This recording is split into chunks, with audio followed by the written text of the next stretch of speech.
이번에는 문제산 분석 작업 문제를 풀어보도록 하겠습니다. 분석 작업의 첫 번째 문제는 분석 작업 1시트에 대하여 다음의 지시사항을 처리하면 되는데요.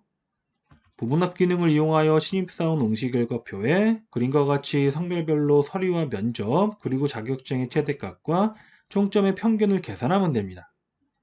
그리고 부분합의 처리 조건을 보면 첫 번째로 정렬은 성별을 기준으로 오름차수로 처리를 하고 평균값의 소수자릿수는 1로 지정하면 됩니다. 마지막으로 최대값과 평균은 위에 명시된 순서대로 처리하면 됩니다. 그럼 이번에는 부분합의 작업 순서를 간단히 확인해 보도록 하겠는데요. 자, 부분합을 작성하기 전에는 먼저 정렬부터 수행해 줘야 됩니다. 이 문제에서 정렬은 성별을 기준으로 오름차순으로 정렬하면 됩니다. 정렬을 지정한 다음 첫 번째 부분합을 작성하면 되는데요. 첫 번째 부분합은 성별별로 서류와 면접 그리고 자격증의 최대값을 계산하면 됩니다. 그리고 두 번째 부분합을 작성하면 되는데요. 두 번째 부분합 역시 성별별로 총점의 평균을 계산하면 됩니다. 그리고 마지막으로 평균값은 소수점 이하 한 자리로 지정하면 되는데요. 그럼 지금부터 저와 함께 엑셀 파일로 넘어가서 부분합을 작성해 보도록 하겠습니다. 부분합을 작성하기 전에 정렬부터 지정해 보도록 하겠습니다. 정렬을 지정하기 위해서 데이터 범위에 있는 이메일 셀을 하나 클릭을 하고 화면 이쪽에 있는 데이터 탭을 선택한 다음 정렬 및 필터에 있는 정렬 아이콘을 클릭합니다. 그럼 지금 보는 것처럼 정렬 대화 상자가 나타나는데요. 이 문제에서 정렬은 성별을 기준으로 오름차순으로 지정하면 됩니다. 그래서 정렬 대화 상자에서 첫 번째로 정렬 기준은 성별을 선택을 하고 기본적으로 정렬은 오름차순으로 지정되어 있기 때문에 따로 설정할 필요 없이 정렬 대화 상자에서 그냥 확인 단추를 클릭합니다. 그럼 지금 보는 것처럼 데이터 범위가 성별을 기준으로 오름차순으로 정렬된 것을 확인할 수 있습니다. 자, 정렬을 지정했기 때문에 지금부터 부분합을 작성해 보도록 하겠는데요. 자, 데이터 범위에 있는 이메일 셀을 하나 클릭을 하고 다시 화면 위쪽에 있는 데이터 탭을 선택한 다음 자, 데이터 탭에 있는 오른쪽 끝에서 부분합 아이콘을 찾아서 클릭을 합니다.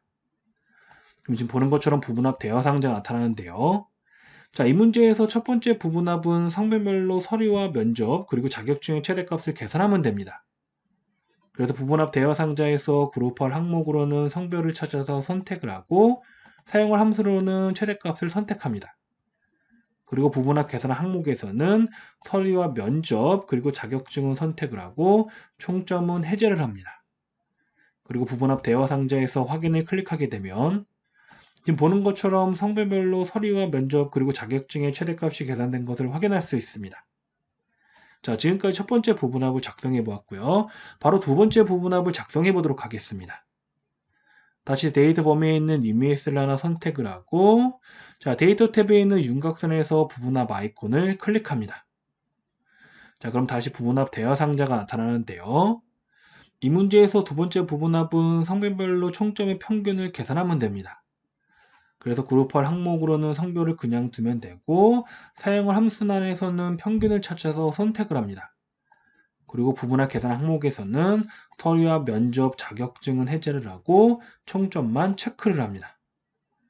그리고 대화 상자에서 바로 확인을 클릭하는 것이 아니라 자, 새로운 값으로의 대치를 해제시켜 줘야 됩니다.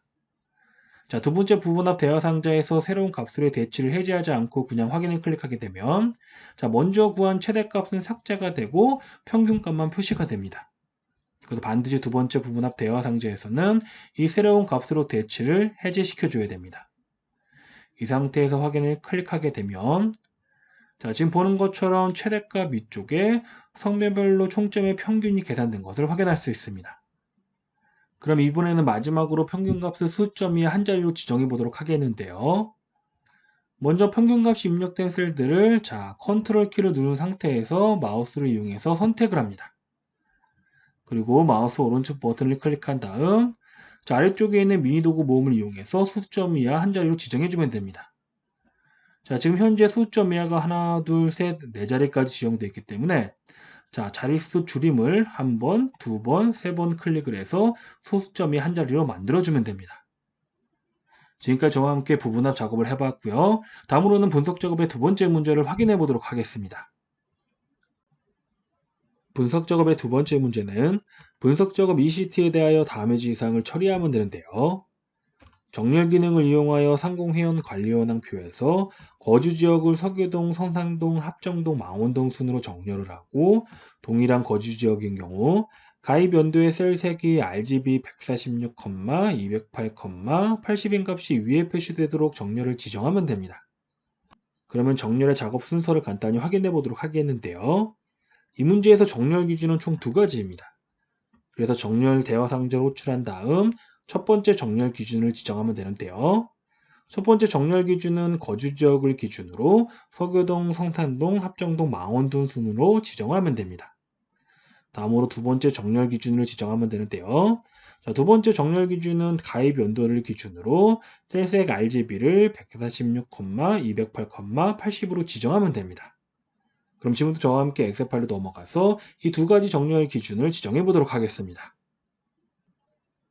먼저 정렬을 지정할 정렬 대화 상자를 호출해 보도록 하겠습니다.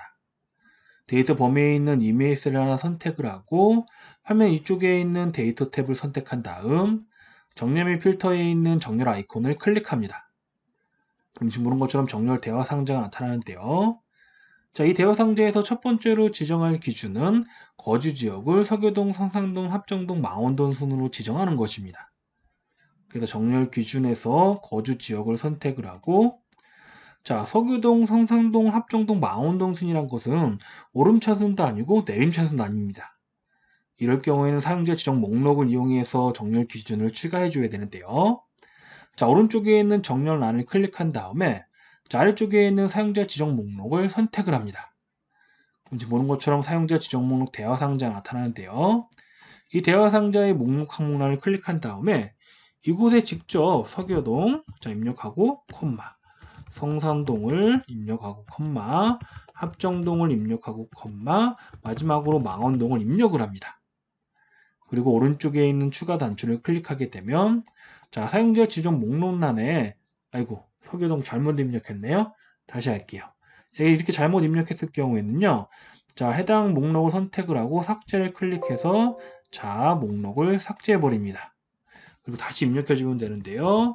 자, 서교동을 입력하고 콤마 그리고 성산동, 콤마 합정동, 콤마 마지막으로 망원동을 입력을 합니다.